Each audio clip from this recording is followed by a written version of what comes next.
Olá, pessoal, sejam bem-vindos novamente, né? Essa é a aula 2 do Jornada Pedagógica do FIP de 2021, tá? Vamos continuar falando sobre educação inclusiva, né? Agora de forma mais detalhada, né? Eu escolhi aí alguns transtornos mais presentes na nossa comunidade escolar.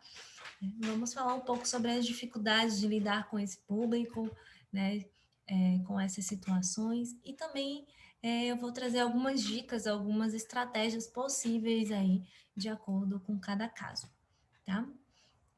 Primeiro, eu queria falar um pouquinho sobre essa nomenclatura que eu uso muito nos grupos e nos comunicados, né? E que logo quando eu cheguei no FIP, alguém me perguntou assim, mas o que é isso? Alguém não, algumas pessoas, né? O que é ANE? O que mesmo? Né? Então, essa abreviação aí, né? ANS, são alunos com necessidades, né? Educacionais especiais ou alunos com necessidades educacionais específicas. E o que é isso, né, Mara? Você está inventando moda, né? Então, até muito pouco tempo, a gente usava ANS para falar de alunos com necessidades educacionais especiais. Ou seja, aquele aluno que tem um diagnóstico de autismo, de dislexia, tá? Aquele aluno que vem com algum diagnóstico médico, apresentando alguma dificuldade, algum transtorno de aprendizagem, né? Um transtorno específico para a área educacional. Porém, hoje, a gente fala que a educação inclusiva ela não é só para os alunos com necessidades especiais, com algum tipo de deficiência, síndrome de Down ou algum transtorno mais, o transtorno global generalizado, né, o espectro autista. Então, a gente tem pessoas com necessidades educacionais específicas, tá? E essas específicas estão muito voltadas também a temporárias, tá? São aquelas pessoas que estão passando por um problema neste momento e por isso ela precisa de uma necessidade educacional específica. Por exemplo, um aluno que foi diagnosticado com um câncer, tá? Então, ele está em tratamento de câncer, essas medicações dão vários efeitos colaterais e que, obviamente, né, só o diagnóstico de câncer já impactaria muito na vida desse sujeito. Né? Mas ainda temos os efeitos colaterais das medicações, das terapias. Então, isso vai impactar na aprendizagem desse aluno durante aquele período de tratamento. Quando ele ficar curado, ok, passou. Né? Um luto de alguém querido, de alguém muito importante. Às vezes, a gente confunde que qualquer diagnóstico médico transforma um aluno em ANE, e não é bem assim, né? Um aluno com necessidades especiais. Então, um diagnóstico de depressão, um diagnóstico de uma doença biológica, né? A gente vai pensar nesse aluno como, por exemplo, um aluno cardíaco, ele vai ser impossibilitado geralmente de fazer atividade física, a gente não vai deixar ele correr, não, a gente vai ficar de olho nessa questão. Mas ele não tem necessidade educacional específica, ele tem uma necessidade aí de comportamento, né? E envolve a educação física porque é uma disciplina que envolve movimento, né? Mas necessidade educacional nem sempre vai haver porque eu tenho um diagnóstico. Uma pessoa com depressão, por exemplo, ela não tem uma necessidade educacional especial, ela tem uma necessidade específica, tá? Naquele momento ali que ela está vivendo, né, com depressão, é lógico que isso vai impactar na vida acadêmica escolar desse aluno. Então, só para a gente perceber aí as diferenças das necessidades específicas e as necessidades especiais, tá?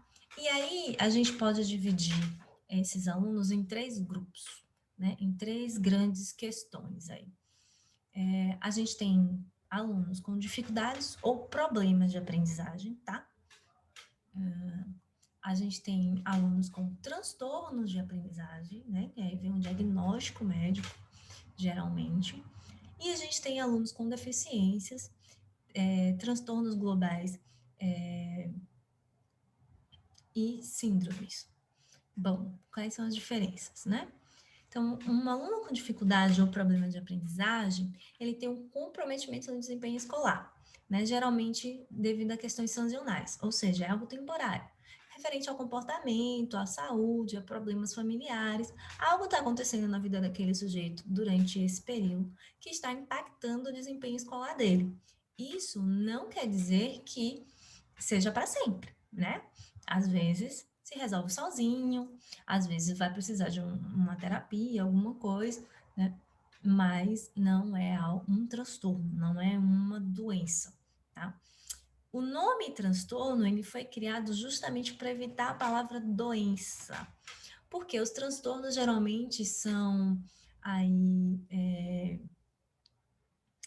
transtorno é uma classificação médica para algo que a gente não sabe muito bem a origem, né? Eu não sei o que é que gerou isso. É diferente quando eu tenho uma doença no coração. Eu sei o que causou essa doença. Ou é genética, né? Ou uma má formação durante a gestação, enfim. Alguma coisa causou para que meu coração tivesse esse comprometimento. O transtorno eu não sei bem. Geralmente, se vocês forem pesquisar os transtornos, vai dizer lá que é causa ainda não específica, ou tem várias causas. É genético, é, é ambiental, né? Uso de drogas durante a gravidez, enfim, tem uma infinidade de possíveis causas, mas nenhuma é certeira, né? Não quer dizer que 100% das pessoas diagnosticadas com um déficit de atenção, elas foram, as mães usaram drogas na gravidez, por exemplo. Então, o transtorno, ele geralmente compromete, né, os alunos tendo um rendimento abaixo do esperado, né, de acordo com a série ou a idade que o aluno está. Ele apresenta um conjunto de sintomas que apontam comprometimento ou atraso no desenvolvimento das funções neuronais. Então, aí ele passou para o médico, geralmente um neurologista, um neuropediatra, que vai perceber que ele tem um conjunto de sintomas, por isso que é um transtorno, tá? E não quer dizer que seja para sempre, né? Os transtornos não é que eles tenham cura, até porque não são doenças, né? Mas eles são controlados e eles são reversíveis em alguns casos, né? A gente vai ver um pouco mais aí na frente. Já as deficiências, os transtornos globais e as síndromes, elas são características físicas, intelectuais, sensoriais ou genéticas que podem interferir na participação plena e efetiva na sociedade, né? E também influenciar no processo de aprendizagem. Então, uma criança com síndrome de Down, ela tem características físicas, intelectuais, genéticas que interferem nessa participação plena e efetiva deles na sociedade e, obviamente, também influencia no processo de aprendizagem. A gente precisa entender que o processo de aprendizagem ele envolve tudo, né? Eu preciso estar bem fisicamente, mentalmente, socialmente, né? Porque quando uma das coisas não. Aliás, isso em qualquer atividade que nós fazemos, né? No trabalho também, por mais que nós sejamos adultos e sabemos separar, isso é um problema meu, isso é um problema do trabalho. Quando a gente não está muito bem, isso influencia no nosso trabalho, obviamente. Aí o aluno pergunta: Pró, a senhora está triste hoje? Pró, a senhora está calada? Pró, a senhora não fez nenhuma graça? E às vezes a gente não consegue disfarçar isso. Isso é notável pelos alunos. Só que, segundo dados estatísticos, 40% dos nossos alunos têm dificuldades ou problemas de aprendizagem. Muito, né? De 10 alunos, 4 têm algum comprometimento aí no desempenho escolar por algum problema que ele está passando que é temporário, se resolve, tá? 6% tem algum transtorno diagnosticado, tá? E apenas 2% deles têm aí alguma deficiência, né? Ou uma síndrome que é algo aí que é para a vida toda, né? Não tem cura aí, não é algo permanente. Então, só que hoje a gente vive um grande problema. Se nós formos fazer uma estatística aí nas nossas escolas, né, que a gente vive circulando aí, a gente vai ver que deve estar pau a pau aí, dificuldade para a aprendizagem com transtorno, porque hoje a gente tem um número muito grande de crianças diagnosticadas com algum tipo de transtorno. Será que elas têm mesmo algum transtorno ou elas têm uma dificuldade ou problemas de aprendizagem? A gente tem aí supervalorização dos diagnósticos, né? Diagnósticos precoces, né? Essas avaliações às vezes são feitas em apenas uma consulta, né? E a criança já sai de lá com um rótulo e com um laudo e com uma xerox, né? É uma xerox mesmo. A gente recebe diversas xerox dessas, né? De atitudes que os professores devem ou não devem fazer de acordo com esse transtorno. E não é bem assim, como eu disse na aula anterior, cada criança, mesmo com o mesmo transtorno, ela vai lidar, vai ver o mundo de uma forma diferente. E por isso nós não temos receita de bolo, mas os médicos nos mandam receitas de bolo. Quando elas chegam até a mim, eu mostro para vocês, professores. Ó, tá aqui o que o médico disse. Porque o meu trabalho é informar vocês o que o médico disse, o que a família trouxe, tá? Mas isso não quer dizer que vai ser eficiente para os nossos alunos. Quem vai garantir que isso é eficiente ou não somos nós que estamos em sala de aula com esses alunos, são vocês. Vocês é que têm esse controle se é isso ou se não é isso. E às vezes o próprio aluno, né? A gente tem alunos no ensino médio e que eu discuto com eles esses laudos que chegam até mim, essas instruções, né? Esses procedimentos, né? Por exemplo, assim, eu peguei uma aí na escola de um aluno que tem descalculia, né? Que está no ensino médio. E uma das orientações era que usasse caderno quadriculado, né?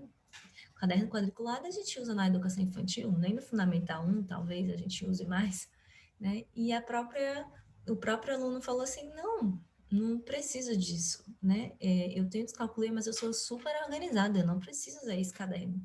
Nem sei se existe um caderno quadriculado que seja possível para eu usar na minha turma, né, do ensino médio. Então, tem coisas que não se aplicam, né? E aí cabe à equipe, cabe à família verificar isso, porque muitas vezes a gente recebe as receitas de bolo mesmo que não são eficientes, né? Então, como nós podemos melhorar o nosso desempenho aí, como professor em sala de aula? O que é que eu posso fazer por esses meus alunos, né, com necessidades educacionais especiais? Então, primeiro, gente, eu preciso ter uma qualificação profissional, né? Seja durante a graduação, como eu já disse, é muito pouco, é insuficiente o que a gente vê durante, seja como uma qualificação continuada, é o que a gente fala da formação continuada, é o que a gente está fazendo aqui agora, né? É o que a escola está proporcionando para vocês. Uma formação continuada, a gente precisa se capacitar, até porque essas coisas elas vão inovando a cada dia, e cada dia surge um transtorno novo, uma metodologia nova, e a gente precisa ficar antenado, porque os nossos alunos são antenados. Então, temos também que nos conectar e conhecer, né, melhores ferramentas de trabalho, porque senão a gente fica obsoleto mesmo, né? Então, eu preciso desenvolver minhas habilidades pessoais. Né? Antes de mais nada, depois, além da qualificação profissional, eu preciso desenvolver as minhas habilidades pessoais. Né?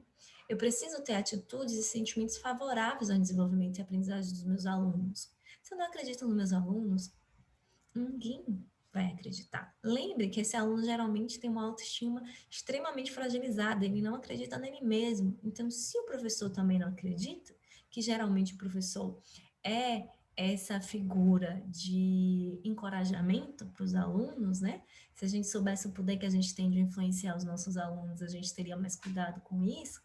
Então, e isso é aquilo que a gente brinca assim, a palavra tem poder, né? O sentimento, o pensamento atrai e atrai mesmo, né? Se eu acredito que vai dar certo, eu vou fazer dar certo, né? A nossa mente tem esse poder mesmo de fazer o que acredita, né? Eu preciso estar motivado, envolvido, né? Ser resiliente e ter serenidade para o trabalho. Ninguém diz que é um trabalho fácil, né? Não é, nunca foi ser professor, ser algo fácil na vida. Então, na educação inclusiva, a gente precisa ter tudo isso mais profundo, né? É preciso muita paciência, né? É preciso estar motivado, envolvido no processo, né? Eu preciso ter abertura para mudanças e flexibilidade na atuação, né? preciso, né, quebrar, sair da caixinha, né? Eu preciso me sentir disponível para aprender mais, né? E sair dessa metodologia que às vezes já não me ajuda tanto, né? É preciso ter disponibilidade para enfrentar os desafios, ter bom relacionamento interpessoal, isso ajuda demais. Iniciativa e criatividade. Criatividade, então, fundamental. E não ter medo de errar. Nunca tenho medo de errar. Como eu disse na aula anterior, é melhor a gente errar do que a gente desistir. Então, o método é esse mesmo: tentativa e erro, até que a gente acerte. Né? Observe que dessas 9 dicas, todas as 9 aqui são voltadas a você. É você com você mesmo. É o que você pode fazer por você aí no seu trabalho, né? Em relação aos meus alunos, né? Primeiro eu preciso observar e conhecer. Se eu observo, se eu conheço os meus alunos, eu vou ter mais repertório para trabalhar com eles. Eu preciso conhecer o diagnóstico, se ele tem. Eu preciso conhecer quais as estratégias que essa família usa, né? Quais são os profissionais que acompanham. Eu preciso ter informações sobre esse sujeito, né? Variar as estratégias e instrumentos de ensino e avaliação, né? Eu preciso ter diversas formas, né, de ensinar e de avaliar meus alunos, para que assim eu possa contemplá-los, né, de forma mais igualitária, né? Se eu tenho um aluno que ele se expressa melhor falando, ótimo, posso colocar um seminário. Mas eu tenho um aluno que não consegue, ele sabe o conteúdo, mas ele não consegue falar, então a prova vai ser muito eficiente para esse garoto.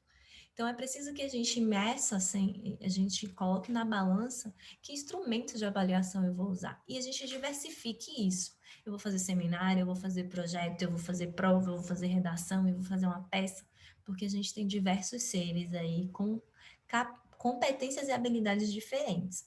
Claro que eu vou estar dando oportunidade para aquele sujeito que é tímido, que não consegue falar em público, tentar, né? Mas ele não vai ser 100%. Né? Então, eu vou dar outra possibilidade para ele, que é a prova escrita, assim como eu vou estar dando a possibilidade para esse cara que fala muito bem, mas não consegue colocar no papel, desenvolver essa habilidade. Então, eu preciso ter essas estratégias no meu plano de aula e também na minha avaliação. Né? É preciso buscar apoio da equipe, dos familiares do aluno, então, buscar a coordenação pedagógica, a psicopedagoga da escola, se munir, né, mais amplamente de informações, né, para lidar com esse sujeito, né? Desenvolver a autonomia desses jovens, né? Esse é a principal função dentro da educação inclusiva, é desenvolver a autonomia desses sujeitos. Eu preciso identificar a funcionalidade das habilidades a serem desenvolvidas e a aplicação das que já foram adquiridas. Então, qual é a lógica de eu ensinar a cor laranja e a cor rosa para um sujeito que não enxerga? É claro que eu preciso trabalhar as cores com a minha turma, porque a grande maioria delas enxerga. Mas para aquele meu aluno, ele só precisa saber que existe a diferença do laranja para o rosa, do vermelho para o rosa. Mas ele não vai identificar, né? Assim como eu preciso, por exemplo, quando eu dou uma aula de física, falando sobre eletricidade, eu preciso pegar esse conteúdo, né, e mostrar para os meus alunos a aplicabilidade dele no cotidiano. Isso transforma os seus alunos em seres motivados, interessados na aula. Aquilo que fica lá na ideia da abstração, de para que eu vou usar isso na minha vida, não faz sentido eu aprender. Eu vou só decorar para a prova e para o vestibular lá no ensino médio. Né? A gente aprende aquilo que é significativo, aquilo que eu entendo o propósito e o objetivo. Então, para que eu quero saber raiz quadrada? Tá? Eu preciso saber só que 2 e 2 são 4, né? Que eu vou usar isso para ir ao supermercado, para ir à feira. Então, professor, me mostre em que situação na minha vida cotidiana eu vou usar raiz quadrada. É preciso também adaptar as estratégias, né, a serem utilizadas para que leve à participação dos alunos.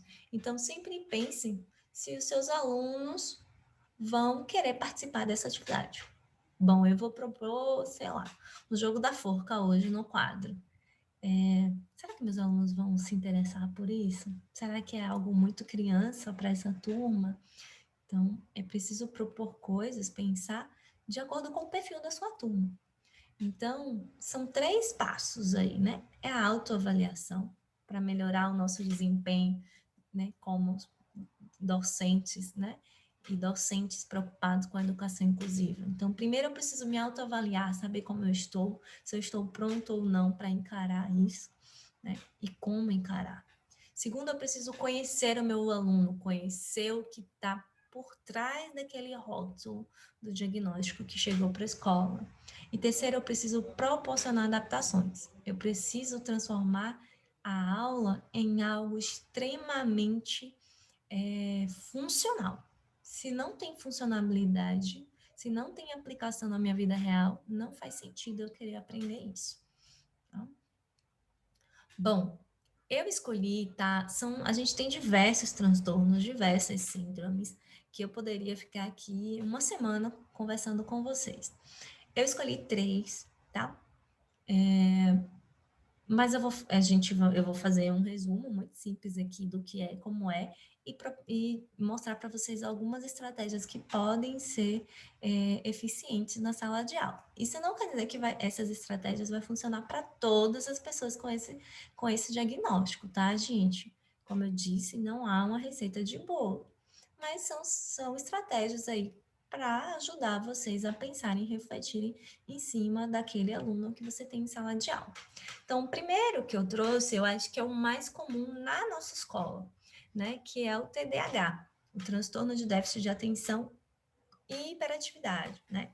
Que aí ele pode vir com o H, né? A criança pode ter o transtorno de déficit de atenção com hiperatividade ou não, pode se ter apenas um transtorno de déficit de atenção sem hiperatividade, tá? Além de ser o mais comum na nossa escola, é também o mais comum na sociedade no geral, tá? Ele é o transtorno mais comum, né, das crianças e adolescentes encaminhados aí para os serviços especializados. E em mais da metade dos casos, né, o transtorno acompanha o indivíduo na vida adulta. Embora, geralmente, a hiperatividade se perca. Geralmente, uma criança que é diagnosticada com TDAH, na adolescência, ela já não é mais hiperativa, ela continua tendo um déficit de atenção, mas a hiperatividade ela vai sumindo com o passar do tempo, né? Mas observe que não é todas as pessoas que continuam a vida inteira com TDAH. Às vezes isso é reversível, né? A gente aprende formas de lidar com isso aí, né? Então, o TDAH ele é um transtorno neurobiológico que se caracteriza por sintomas de desatenção, inquietude e impulsividade, né? A gente precisa pensar muito, né, de onde vem o TDAH. Há grandes discussões teóricas se existe o TDAH ou não, né? Ou se é uma invenção. Existem várias causas, né, possíveis do TDAH, mas nenhuma é completamente certa. O que eu penso muito sobre o TDAH é que a gente vive numa sociedade hoje que possibilita o desenvolvimento do transtorno de déficit de atenção e a hiperatividade, porque a gente vive numa sociedade em que nos exige muitas coisas ao mesmo tempo, né? A internet, a conexão, a tecnologia permite que eu esteja em vários lugares ao mesmo tempo, fazendo várias coisas ao mesmo tempo, e com isso a gente aprende a ter um déficit de atenção, porque é o momento em que eu estou gravando o vídeo, que eu estou respondendo o meu WhatsApp, que eu estou ouvindo o que está acontecendo na casa da minha vizinha, a minha atenção ela está difusa, ela não é concentrada. Isso causa uma grande agitação neuronal aí. O seu cérebro ele ativa diversas áreas ao mesmo tempo, né? E você como a gente diz assim, você não faz nada direito, né? Porque se sua atenção está difusa, você divide a sua atenção em partes. Significa que você não está tendo uma atenção plena em nenhuma das atividades que você está executando, né? Então, os sintomas é sempre essa combinação de desatenção e hiperatividade. Então, no comportamento, a gente vai ter crianças agressivas, excitadas, hiperativas, impulsivas, inquietas, é aquela criança que não para de se balançar na cadeira, irritabilidade alta, ou não tem nenhuma moderação, é aquela criança sem filtro. Na cognição, a gente vai ter a dificuldade de concentração, esquecimento e a falta de atenção. No humor, a gente vai ter a ansiedade, a excitação ou a raiva aí muito presente, tá? O que é que eu posso fazer para facilitar a vida desse meu aluno com TDAH na minha sala? Bom, existem diversas maneiras, diversas estratégias, né? Pensem sempre que o TDAH geralmente são crianças agitadas motora, né? Ela tem uma agitação motora muito forte. Então, eu preciso fazer com que essa criança se mexa na minha aula. Então, envolver eles nas atividades práticas é fundamental. Então, ser o ajudante do dia, ser o professor do dia, levar para o laboratório, fazer atividades práticas. Bom, a gente vai fazer um livro na sala. Fulano vai fazer a capa, né? Ele vai juntar os trabalhos dos colegas, vai grampear. Então, é envolver ele sempre na questão prática, não se mexer. Tudo que você puder fazer para ele se mexer vai ser ótimo, porque quando ele fica se mexendo na cadeira ou ele fica levantando sem você mandar, ele vai te irritar. Então, mande ele levantar, mande ele fazer alguma atividade que mexa o corpo dele, porque ele precisa, tá? Manter a rotina para essas crianças, esses adolescentes, é extremamente importante, né? Eles precisam de rotina para entender que as coisas têm que funcionar dessa forma. Mas variar a rotina de vez em quando é fundamental para que eles não caiam no tédio. Porque se eu fizer todo dia a mesma coisa, eu vou cair no tédio e não vou querer mais ir para a aula é chata. E aí a gente tem diversos casos de evasão escolar, né, no ensino médio, porque a escola não dá conta, né, de manter essa criança motivada, esse adolescente motivado a estar naquele lugar. Não é um lugar mais estimulante. A sala de aula precisa ser um lugar extremamente estimulante para essas crianças e adolescentes. Estimular eles a executarem atividades extracurriculares, esportes, aula de inglês, teatro, música, né? Manter eles em movimento é importante, né? Adicionar alguns movimentos no seu plano de aula, né? Tem uma brincadeira que Emerson faz que a gente acha muito boba, né? Eu também perturbo ele. Que negócio aí você tá fazendo com os meninos do negócio do olha a onda, né? Da palminha, enfim. Tem várias coisas assim, né? Que são estratégias de envolver movimento. E aí não é algo que você faz só aquele aluno fazer. A turma toda faz e ele se diverte, né? E isso puxa a atenção também para aquilo, sai da rotina também, né? Do nada o professor vem e bate palma, né? Ou quando eu digo isso, você fala aquilo. Então, vocês têm aí os comandos, os combinados de vocês com as suas turmas, né? Exercitar a atenção plena e a dedicação ao que se está fazendo no momento. Então, eu preciso ensinar ao meu aluno que quando ele está fazendo isso, ele precisa fazer só isso, né? Não dá para ele fazer outra coisa ao mesmo tempo.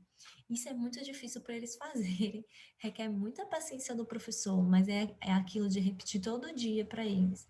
Eles precisam disso, né? E criar programas de tutorias, né?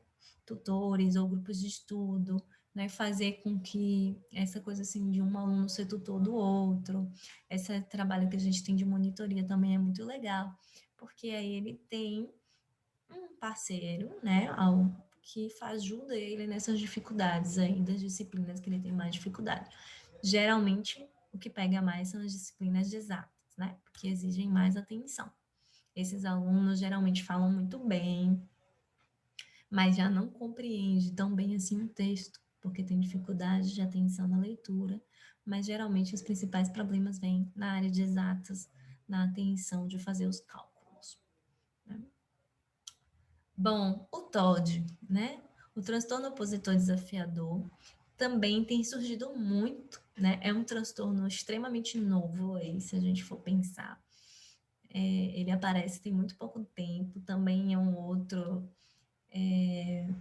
que traz grandes discussões se existe ou se é invenção, né? Mas está aí no DSM, no CID-10, é considerado um transtorno, então merece nossa atenção. Nós também temos casos, né, na escola do TOD, e casos também que a gente diz assim, não tem diagnóstico, mas, poxa, fulana se encaixaria bem nesse perfil aí. E talvez também seja uma tendência desses casos aí na nossa sala de aula, né? Então, o TOD, ele é um transtorno infantil, tá? Significa que quando adulto, você já resolveu isso, né? Ele é da infância. Ele é caracterizado, porque na verdade, na fase adulta, se você tem o TOD, você é um delinquente, né? Você não segue regras, então você já vai ser tratada de uma outra forma. Então, ele é caracterizado por um comportamento desafiador e desobediente à figura de autoridade. Então, a causa desse transtorno de oposição, ela é completamente desconhecida, mas provavelmente envolve uma combinação de fatores genéticos e ambientais, como todos os outros, tá? Os sintomas geralmente começam antes da criança completar 8 anos de idade, incluem um humor irritável, comportamento argumentativo e desafiador, agressividade, índole vingativa, que duram mais de 6 meses e causam problemas significativos em casa ou na escola. Então, geralmente são crianças aí agressivas, que se automutilam muitas vezes, tem um comportamento antissocial, grita muito irritado, ansioso. Alguns casos também é comum ter a comorbidade da depressão e a falta de atenção, tá? Um déficit de atenção aí. Então, é muito difícil lidar com esses sujeitos na sala de aula. Quais as dicas, né, Omara? Primeiro, procure falar a mesma língua dessa criança ou desse adolescente. Em princípio, tente concordar com aquilo que ele está dizendo, né, relacionado às regras e os cumprimentos das rotinas, mas fale de forma clara, objetiva aos dar ordens, né? Não dê tempo para que eles criem argumentos para rebater as suas orientações. Convença ele de que aquilo que você está dizendo é o correto, é o melhor para ele. Ele vai tirar alguma vantagem disso, né? E assuma realmente a postura de quem manda ali é você, tá? Não se deixe ser vencido se for preciso. Elogie o que ele faz de bom, né? Então, ressalte sempre os acertos, em vez de apontar os erros, né? Conhecer as preferências desses alunos são de grande ajuda, porque ajuda a gente a interagir com esses adolescentes, essas crianças, e aumenta o nosso vínculo afetivo. Então, quando eu me dou bem com o aluno, quando ele gosta de mim, eu não vou ter problema nenhum com ele, né? Porque isso induz ele a aderir a tudo que eu solicitar, aquilo que eu pedir, né? Isso engaja a criança a cumprir as regras e rotinas definidas por mim, porque a gente se dá bem, porque ele gosta de mim, né? Então ele vai se sentir recompensado. O fato de ter o seu afeto faz com que ele siga suas regras. Então isso é muito importante, né? Bom, o terceiro transtorno que eu escolhi é o autismo, né? Que na verdade o autismo ele entra como um TGD, que é um transtorno global generalizado aí, né? E ele tem diversas, a gente não tem nenhum caso assim específico na escola atualmente, pelo menos não diagnosticado, né, que eu tenha recebido, mas a gente vê aí algumas nuances, e o autismo hoje é um dos mais complexos de se trabalhar, porque ele tem diversas ramificações aí, né? Então, o transtorno do espectro autista, ele reúne desordens do desenvolvimento neurológico, presentes desde o nascimento, né? Ou logo no começo da infância. Geralmente as crianças podem ser diagnosticadas autistas quando ainda bebê, que é uma criança que não interage nos olhos, não demora de falar, tem uma série de desordens aí, de atrasos no desenvolvimento dessa criança, né? Só que aí a gente tem diversas subnotificações aí do autismo, né? A gente tem o autismo precoce, o autismo infantil, o autismo da Kenner, o autismo de alto funcionamento, o autismo atípico, o transtorno global do desenvolvimento, sem outra explicação, o transtorno desintegrativo da infância e a síndrome de Asperger. Então, são vários transtornos, síndromes aí, que estão tudo junto aí, né, no transtorno do espectro autista. Então, a gente às vezes tem um aluno que é diagnosticado autista, mas ele é um autismo mais severo, que a gente fala assim, nível 1, 2 e 3. Na verdade, são nomenclaturas diferentes. A gente tem a pessoa que tem síndrome de Asperger, ela tem determinadas especificações. A pessoa que tem autismo de alto funcionamento é completamente diferente. O transtorno global já é mais grave. Então, os médicos às vezes não especificam muito bem e você que lute para descobrir e conhecer o seu aluno e ver o que é que vai dar certo com ele, não, ou não. Então, a gente tem aí muitos desdobramentos do autismo, ele é algo muito complexo, né, para a gente entender. Então, o alcance e a gravidade dos sintomas, eles podem variar amplamente de acordo com essas nomenclaturas aí, né. Os sintomas mais comuns, né, dentre todos esses transtornos aí do espectro autista, é a dificuldade na comunicação, né? Então, a dificuldade desses sujeitos de se relacionarem socialmente. Eles geralmente têm interesses obsessivos, comportamentos repetitivos, né? Hipo ou hipersensibilidade a estímulos sensoriais. Então, é aquele aluno que não suporta aquela luz muito forte, ou os gritos na hora do recreio é insuportável. Então, tem essas especificações, né? Então, o que é que pode ajudar aí no meu dia a dia como um autista na minha sala de aula? Primeiro, aposte na comunicação visual. Eles são extremamente visuais, né? Então, se você tem um autista na sala, você precisa usar o recurso visual sempre, forever, tá? Opte por dividir as tarefas, exercícios, em partes. Então, se você tem um problema, que nesse problema eu preciso fazer 3, 4 operações, divida. Faça 2 operações, depois outras 2. Faça um passo a passo, crie rotina. Eles são extremamente ligados a rotinas, né? Então, crie passo a passo. Eles são extremamente metódicos, né? Comece pelas tarefas mais fáceis e deixe as tarefas mais complexas para o final. Isso vale também para as avaliações, que eu sempre digo assim, as questões precisam ter nível 1, 2 e 3. Né? Então, a gente começa com as questões fáceis, as de médio e depois as mais difíceis. Tá?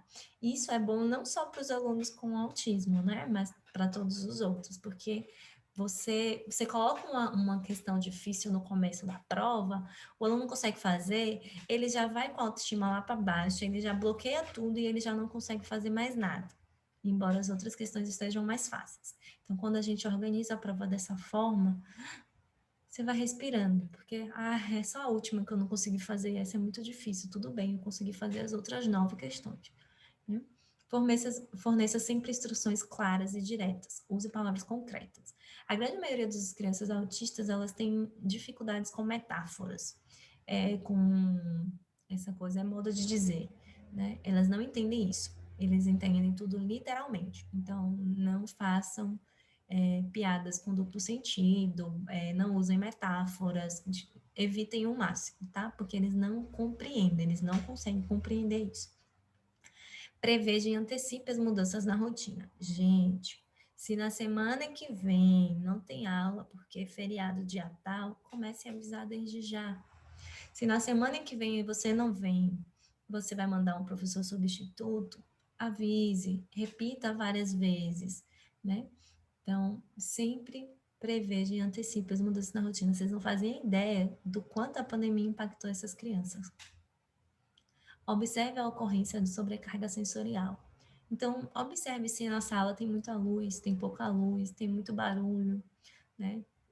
Sinalizem sempre a coordenação, a direção, a quem for que isso precisa ser dito, né? Para a gente evitar, diminuir se for preciso. Identifique os interesses e motivações dos alunos. Geralmente, eles têm interesses fixos, por exemplo. Não sei se vocês conhecem a série chamada Atypical, que é justamente um garoto, e é muito legal, porque geralmente a gente fala muito do autismo na infância, né? Mas essa série, ela trata de um jovem, né, que é um adolescente, inclusive, ele vai para a universidade e tal, e ele é fissurado em pinguins. tudo dele é pinguins, ele desenha pinguins, a decoração do quarto é pinguins. Então, se eu tenho um aluno na minha sala que ele gosta de pinguins, eu posso trazer os pinguins para todos os assuntos que eu vou falar na minha sala de aula. Se eu for falar de clima, eu trago os pinguins. Se eu for falar de mamíferos, peixes, né? Enfim, de seres vivos, eu trago os pinguins como exemplo. Então, puxe o interesse dele para o máximo de coisas que você puder na sua aula, né? Prepare alternativas para as atividades, tenha sempre um plano B, né? Fulano pode se estressar muito, dar um piti e dizer que não vai fazer, e ele não vai fazer, né? E às vezes ele faz no dia seguinte, né? Às vezes é só aquele momento ali que ele está estressado por alguma razão, às vezes por uma sobrecarga sensorial, inclusive. Então, é importante ter um plano B para algumas atividades aí para esses alunos. E troque as questões abertas por questões fechadas. Quanto mais objetivo você for com uma criança do espectro autista, melhor, tá? Nas avaliações também. Eles não vão falar muito. Não, isso não quer dizer que eles não saibam. Então, se você botar uma questão aberta, pedindo para ele falar sobre o descobrimento do Brasil, ele vai dizer: Pedro Álvares Cabral descobriu o Brasil no dia tal, tal, tal, e acabou. Né? Para ele é suficiente. Ele não vai entrar naquelas discussões que você fez, se descobriu ou se invadiu, né? Da exploração dos índios. Ele não vai entrar nisso. Não existe. Ele vai responder objetivamente aquilo ali que você pediu. Eu adoro essa imagem, né? Então, a gente tem, para uma seleção justa, todos farão o mesmo exame, escalar aquela árvore.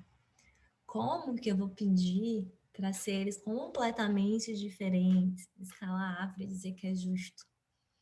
Então, não é uma seleção justa, não pode ser, né? Então, eu preciso entender as dificuldades e demandas de cada um, né? Para saber qual vai ser a avaliação mais justa, né? A avaliação mais adequada para aquelas sujeitos que estão na minha turma. Então, para finalizar, eu queria falar um pouco aí sobre o nosso processo de avaliação, né? Porque eu acredito e quero muito que a gente se capacite, que a gente potencialize esse processo no sentido de que todas as avaliações sejam adaptadas junto com o professor da disciplina e não somente pela psicopedagoga da escola. Porque essa não é a melhor adaptação, porque eu não tenho os conhecimentos específicos das disciplinas de vocês. Minha formação é como psicóloga, como psicopedagoga, e não como matemática, como física, como bióloga, tá?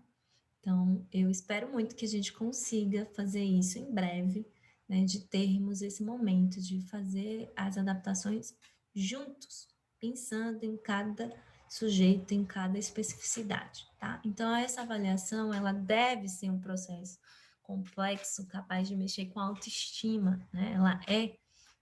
Ela mexe com a autoestima das pessoas, ela influencia e altera a percepção de sua autoimagem, o que repercute decisivamente no decurso da aprendizagem e aumenta a responsabilidade e a necessidade de um trabalho afetivo, ampliando as chances de êxito na esfera educativa.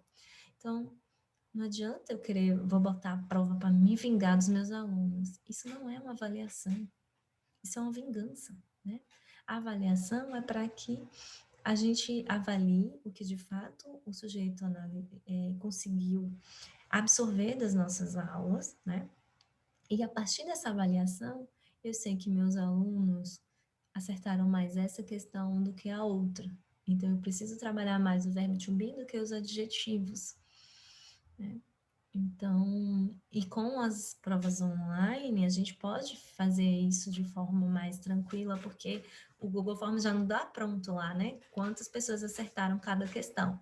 Então, se ninguém acertou essa questão X, professor, o problema não é dos seus alunos. Tem alguma questão aí nesse conteúdo, na forma de que ele foi transmitido, que não deu certo, que não encaixou. E essas provas, elas impactam muito na vida desses sujeitos, né? Não é à toa que o Enem, o vestibular, é o desespero das vidas, né? De nossas vidas, né? Todo mundo já passou por essa experiência. Porque é um momento decisivo, ou vai ou racha, né? Ou eu viro universitário ou eu viro desempregado. Então, na escola, isso também é muito forte, né? Então, a avaliação inclusiva, ela deve estar atrelada à atenção diversificada, mediante a adaptação do currículo às diferenças, características e necessidades educativas de cada educando. Então, tudo que eu falei até aqui, né? Vamos fazer os níveis de questões de fácil, média, difícil. Vamos perceber se nessa sala eu tenho um aluno autista, eu vou colocar questões claras, objetivas, não vou ficar botando muita charge, muita metáfora para ele, porque ele não vai compreender. Então, se eu tenho um aluno com déficit de atenção e hiperatividade, eu também vou fazer provas mais curtas, sem muito texto, né? Textos mais curtos. Enfim, vamos proporcionar, né, chances,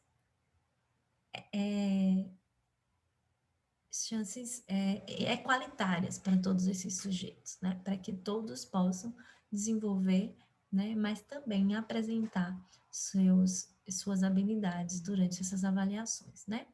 Para finalizar, então, gente, essa segunda aula com vocês, esse segundo momento nosso, eu trago aqui, né, a mensagem de Paulo Freire, né, que é algo que eu acredito muito, né? A escola, ela não transforma a realidade, mas ela pode ajudar a formar os sujeitos capazes de fazer a transformação da sociedade, do mundo e de si mesmo.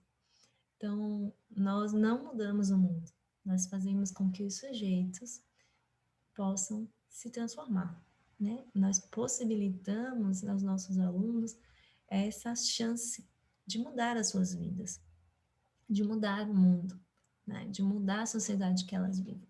Então, nós somos agentes aí, transformadores, né? De alguma forma, né?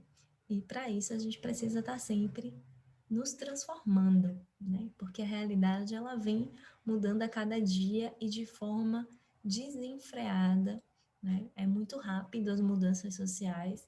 Então a escola ela não pode ficar para trás de jeito nenhum. Nós precisamos proporcionar a esses sujeitos, né?